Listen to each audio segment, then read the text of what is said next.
அன்பான இனிய உறவுகளே, சிந்தாமணிக்கு செம்ம கோவம் வருதுங்க. இப்படி பழி வாங்கிட்டாலே அந்த மீனாவை சும்மா விடக்கூடாது அப்படின்னு சொல்லிட்டு, என்னடா சந்தர்ப்பம் கிடைக்கும், எப்படா வரும் வாய்ப்பு அப்படின்னு ரெடியாக நிற்கிறாங்க. அதே மாதிரி இங்கே பார்த்தீங்கன்னா, பெரிய பெரிய ஒரு ஆஃபீஸர் வீட்டு ஃபங்க்ஷன் வந்து மீனாவுக்கு கிடைக்கிது. அவங்களுக்கு வந்து பார்த்தீங்கன்னா, பழத்தாலே ஆனது கிஃப்டாக நீங்கள் கொடுக்கணும், அது முக்கியமானவங்களுக்கு கொடுக்கணும் அப்படின்னு சொல்லிட்டு கேட்டிருக்காங்க. அதனால் 100 கிஃப்ட்டு ஆர்டர் பண்ணுறாங்க. மீனாவும் அதை வாங்கி ஆசையாக செய்கிறாங்க. சூப்பராக ஆட்களை வச்சு செஞ்சு முடிச்சிடுறாங்க. நாளைக்கு தான் வேணும்னு சொன்னாலும் இன்றைக்கே நல்லா செஞ்சு முடிச்சிடுறாங்க. இன்னொருத்தவங்களும் அதே மாதிரி கேட்குறாங்க. அவங்களுக்கும் பார்த்திங்கன்னா மறுநாள் செய்யலாம் அப்படின்னு மீனாட்ட முத்து சொல்கிறாங்க.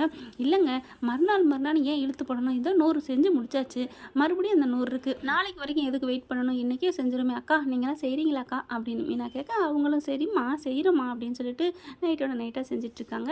இங்கே பார்த்தீங்கன்னா காலையில் வெள்ளனை எழுந்திரிச்சோன்னே இங்கே நேராக அந்த மண்டபத்துக்கு கொண்டு போகணும்னு சொல்லிட்டு 100 கிஃப்ட் பாக்ஸை எடுத்துக்கிறாங்க. நல்லா சூப்பராக பண்ணியிருக்காங்க. பார்த்தா வேறு லெவலுங்க. நல்லா முத்து பார்த்துட்டு, என்ன மீனா இப்படிலாம் செஞ்சுருக்கேன், வேறு லெவல் அப்படின்னு சொல்லிட்டு கையை பிடிச்சி கை குலுக்குறாரு, கட்டி பிடிக்கிறாரு. அவளை ஆர்டர் பண்ணி முடிச்சிடுறாங்க. அதுக்கப்புறம் அதை கொண்டுக்கிட்டு போகிறாங்க. போனால் இங்கே சிந்தாமணி என்ன பண்ணுது, ஆட்களை வச்சிருதுங்க. ஐயோ அம்மா, இப்படி ஒரு ஆளாக போகிற வழியிலே பார்த்தீங்கன்னா ஒரு கோல்மால் பண்ணிடுதுங்க. அதுக்கு நடுவில் இவங்களை நிப்பாட்டிட்டு வண்டியை பேச விட்டு அந்த டிரைவரை இறக்கி வச்சு பேச வச்சிடுறாங்களா. அது இதுன்னு சொல்லி ஏதோ ஒன்று மழுப்பிட்டு அதுக்குள்ளே இந்த சிந்தாமணி தன்னோட தான் கொண்டே ஒன்று வச்சிருதுங்க. உள்ளுக்குள்ளே அழுகுனதை பார்த்து வச்சு விட்டுருதுங்க. அங்கே கொண்டுட்டு போய் இறக்கிடுறாங்க. அது தெரியாமல் முத்து மீனா அங்கே போயிடுறாங்க. முத்துவும் நானே வர்றேன், உங்க கூட எல்லாத்தையும் ஹெல்ப் பண்ணுறேன் அப்படின்னு சொல்லிட்டு வராரு. அங்கேயும் போகிறாங்க மண்டபத்துக்கு போனால் வரவேற்பு பார்த்தா அப்படி கொடுக்குறாங்க. வாங்க வாங்க வாங்கன்னு சொல்லிட்டு முத்து பார்க்குறாரு. மீனா, என்ன மீனா உனக்கு இவ்வளோ வரவேற்பு? அப்படி ஐயாப்பில் செஞ்சு காமிச்சது அவருக்கு ரொம்ப பிடிச்சி போச்சு, அதனால தான் அப்படிங்கிறாங்க. நல்ல பெரிய பணக்கார வீட்டு ஃபங்க்ஷனு, இதில் மட்டும் உனக்கு நல்லா இருந்துச்சுன்னா இன்னும் ஆர்டர் கிடைக்குமே, அட விடுங்க, நமக்கு என்ன கிடைக்குதோ அது கிடைக்கும் அப்படின்னு சொல்லிட்டு கொண்டே கொடுக்குறாங்க. அதெல்லாம் அப்படி வாங்கி வச்சிடுறாங்களா. அதுக்குள்ளே சிந்தாமணி என்ன பண்ணுது, வேணுக்குன்னே பார்த்தீங்கன்னா, எங்க அவங்ககிட்டே போய் நீங்கள் ஆர்டர் எடுத்தீங்க அப்படின்னு சொல்லிட்டு அங்கே இருக்கிறவங்க ஒரு ஆளை அனுப்பிவிட்டு, அதில் வந்து நல்லாவே பண்ணுறது இல்லைங்க, இவங்க அழுகுன பழத்தை வச்சு வேணுக்குன்னே காசு சம்பாதிக்கிறதுக்கு இப்படி பண்ணுறாங்க அப்படி இப்படின்னு பேசிக்கிறாங்களா. அதனால் கோவமாகறாரு. என்னம்மா உன்னை கொண்டாந்தது எல்லாமே கரெக்டாக இருக்கா? என்ன சார் இப்படி சொல்லிட்டீங்க, கரெக்டாக இருக்கும் அப்படிங்கிறாங்க. இல்லை, நான் கொஞ்சம் செக் பண்ணணும் அப்படின்னு சொல்லிட்டு செக் பண்ணி பார்க்குறாங்களா. செக் பண்ணி பார்த்தா அதில் எல்லாமே நல்லா இருக்குது, நல்லாத்தான் இருக்குது, இதில் என்ன நல்லா இல்லைன்னு சொன்னாங்களே அப்படின்னு பார்க்கல. ஒரு இதில் கரெக்டாக தெரிஞ்சிருது, அழுகி போயிருக்கு. என்னம்மா இப்படி அழுகலை கொண்டாந்து கொடுத்துருக்க? இல்லை சார், நான் நல்லா தான் சார், கரெக்டாக தான் சார் பண்ணேன் அப்படி இப்படிங்கிறாங்க. ஓவராகவும் பேச ஆரம்பிச்சிடுறாங்க. அப்போ வந்து காசுக்கு ஆசைப்பட்டு இப்படிலாமல் பண்ணுவீங்கன்னு கொஞ்சம் அதிகமாக வார்த்தையை விட முத்துக்கு கோவம் வருது. சார் மரியாதையாக பேசுங்க, எல்லாம் நாங்கள் கரெக்டாக தான் பண்ணோம், அப்புறம் எப்படிப்பா இது வந்துச்சு அப்படிங்கிற முத்து பார்க்குறாங்க. இது கரெக்டாக தான், எப்படி இது மாறுச்சுன்னு தெரியலையே அப்படின்னு சொல்லல. மீனா டக்குன்னு என்ன பண்ணுறாங்க, அந்த பாக்ஸை பார்க்குறாங்க. பார்த்தோன்னே, ஏங்க இது நம்ம பார்சலே இல்லைங்க, இது யாரோ வச்சுருக்காங்க, இது நம்ம விட்டு இல்லை அப்படிங்கிறாங்க. என்னம்மா நீ கொண்டாந்து நாங்கள் என்ன மாற்றிட்டோங்கிறியா அப்படி இப்படின்னு மறுபடியும் சண்டை சலசலப்பு வருது. ஐயோ, மினிஸ்டர் வர நேரம், என்னம்மா அப்படி பண்ணிட்ட அப்படின்னு சொல்லிட்டு செம்ம கோவமாக இருக்காரு. அதுவும் மினிஸ்டருக்காக செய்ய சொன்னது, நல்ல ஒரு பொக்கே சூப்பராக கொடுத்து நான் அவரை வந்து மனசை வந்து அவர் மனசில் இடம் பிடிக்கன்னு நினச்சேனே அப்படி இப்படின்னு கத்திட்டு இருக்காங்க. சார் பொறுமையாக இருங்க சார், இது நாங்கள் பண்ணவே இல்லை அப்படிங்கிறாங்க. யோ, என்னையா நினச்சிட்டு இருக்க அப்படின்னு சொல்லிட்டு, தொழில் இந்த மாதிரி நீ பண்ணுறீங்கன்னு சொல்லிட்டு இப்போ உங்கள் மேலே கம்ப்ளைண்ட் கொடுக்குறேன், உனக்கு இந்த ஆர்டரும் உனக்கு காசும் இல்லை, உன்னை நான் கம்ப்ளைண்ட் பண்ணி உள்ளே தள்ளுறேன் அப்படி இப்படின்னு கத்த. உடனே மீனா கெஞ்சுறாங்க. சார் நான் அப்படிப்பட்டவ இல்லை சார் அப்படின்னு சொல்லிட்டு, அதுக்கப்புறம் சார் இருங்க சார், நான் கண்டிப்பாக நான் அப்படி தப்பு பண்ணலன்னு ப்ரூவ் பண்ணுவேன் சார் அப்படிங்கிறாங்க. நீ ப்ரூவ் பண்ணுமா, இப்போ எனக்கு வேணுமே, இப்போ நான் கிஃப்ட்டுக்கு என்ன பண்ணுறது, நான் மினிஸ்டர் வருவாங்க, நீ இப்படி அசிங்கப்படுத்தி வச்சிருக்க அப்படி இப்படின்னு கத்துறாங்க.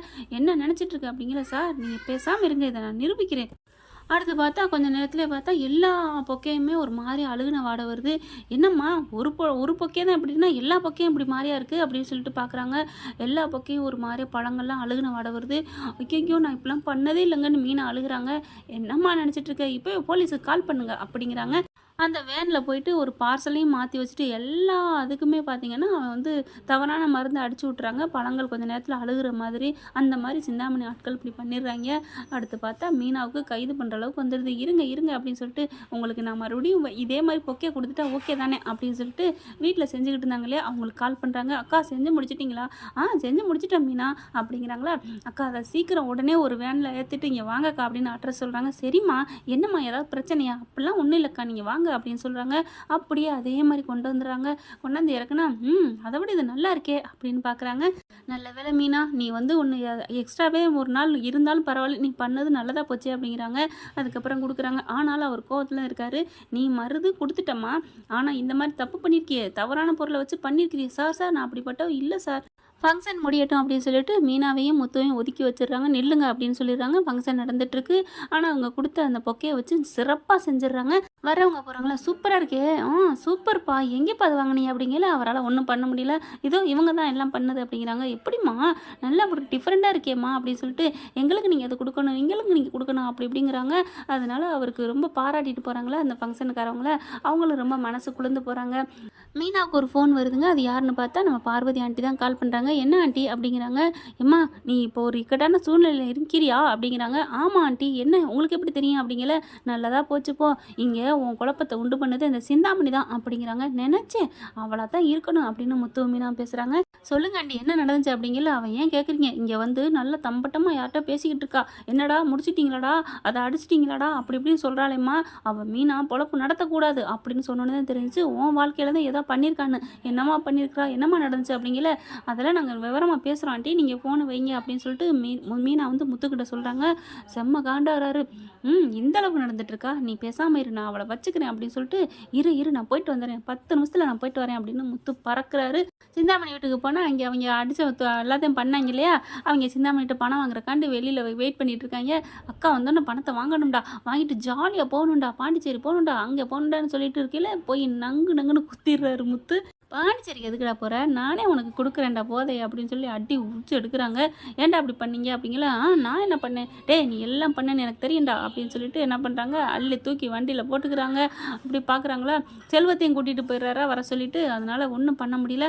சிந்தாமணி எங்கன்னு பார்த்தா சிந்தாமணி வரட்டும் அவளுக்கு இருக்குது அப்படின்னு சொல்லிட்டு அந்த ஆளை அடிச்சுக்கிட்டு அந்த இடத்துக்கு கூட்டி போகிறாங்க. அந்த ஃபங்க்ஷனில் கொண்டே அந்த ஆளை கொண்டு இறக்கிறாங்க. இங்கே பாருங்க சார், இவங்க தான் சார் எல்லாம் பண்ணியிருக்காங்க அப்படின்னு சொன்ன கையோட, ஏன்டா அப்படிலாம் பண்ணியிருக்கீங்க அப்படின்னு அடிக்கிறாங்களா. சார் நாங்கள் அப்படிலாம் பண்ணலைன்னு மழுப்புறாங்க. அதுக்கப்புறம் பெரிய இடத்துல அடித்தா சும்மா விடுவாங்களா என்ன, போலீஸும் வந்துடுது. போலீஸ் 4 தட்டு தட்டினோன்னே உண்மை எல்லாத்தையுமே ஒத்துக்கிறாங்க. சிந்தாமணி தான் இது எல்லாமே பண்ணுச்சு அப்படின்னு சொல்லிட்டு, சிந்தாமணிக்கு அடங்க மாட்டியா நீ அப்படின்னு சொல்லிட்டு முத்து மீனாவும் செம்மையாக கிளம்புறாங்க. போலீஸும் சிந்தாமணி வீட்டுக்கு போயிடுது. சிந்தாமணியை கைது பண்ணிடுறாங்க. சிந்தாமணி என்ன பண்ணுறது தெரியாமல் தவிக்குதுச்சு. இவளை என்ன ஒன்றுமே பண்ண முடியல அப்படின்ட்டு, மீனா, அடியே மீனா, நான் வருவேண்டி, கண்டிப்பாக வருவேண்டி, நான் உன்னை சும்மா விட மாட்டேன்டி அப்படின்னு சிந்தாமணி போகுது. வீட்டில் ஆணி வேறு ஏன்னா கருப்பு ஆடுன்னு சொல்லுவாங்களே, அதை வீட்டில் ரோஹிணியை வச்சுட்டு இருக்காங்க. அந்த பிள்ளையை ஒன்றும் பண்ண முடியல. வெளியில் தர்ற சிந்தாமணியை மட்டும் கைது பண்ண வச்சுறாங்க. என்னப்பா லாஜிக் டைரக்டரே, கதை வேணுங்கிறக்காண்டி ஒரு கேவலமான ஒரு ஜந்து பிடிச்ச ஒரு மனசுள்ளவளை உலாவை விட்டுக்கிட்டு அவங்க பாட்டுக்கு திரியிறாங்க. இது வந்து ஒரு கெட்ட உதாரணமாக ஆகாதா? பாருங்கள் டைரக்டரே, பார்த்து பண்ணுங்கள். சீக்கிரம் போலீஸில் பிடிச்சி போட்டு நல்லபடியாக திருந்துறதுக்காக செய்யுங்க. அந்த பிள்ளைக்காக திருந்துற மாதிரியாவது பண்ணுங்க டைரக்டரே. ஓகே ஃப்ரெண்ட், இப்படி தான் போகலாம், பார்க்கலாம் என்ன நடக்க போகுதுன்னு. இந்த பதிவு உங்களுக்கு பிடிச்சிருந்துச்சுன்னா உங்கள் பொண்ணான கையில் ஒரு லைக்கை போட்டு சப்ஸ்கிரைப் பண்ணிடுங்க. Thank you friend.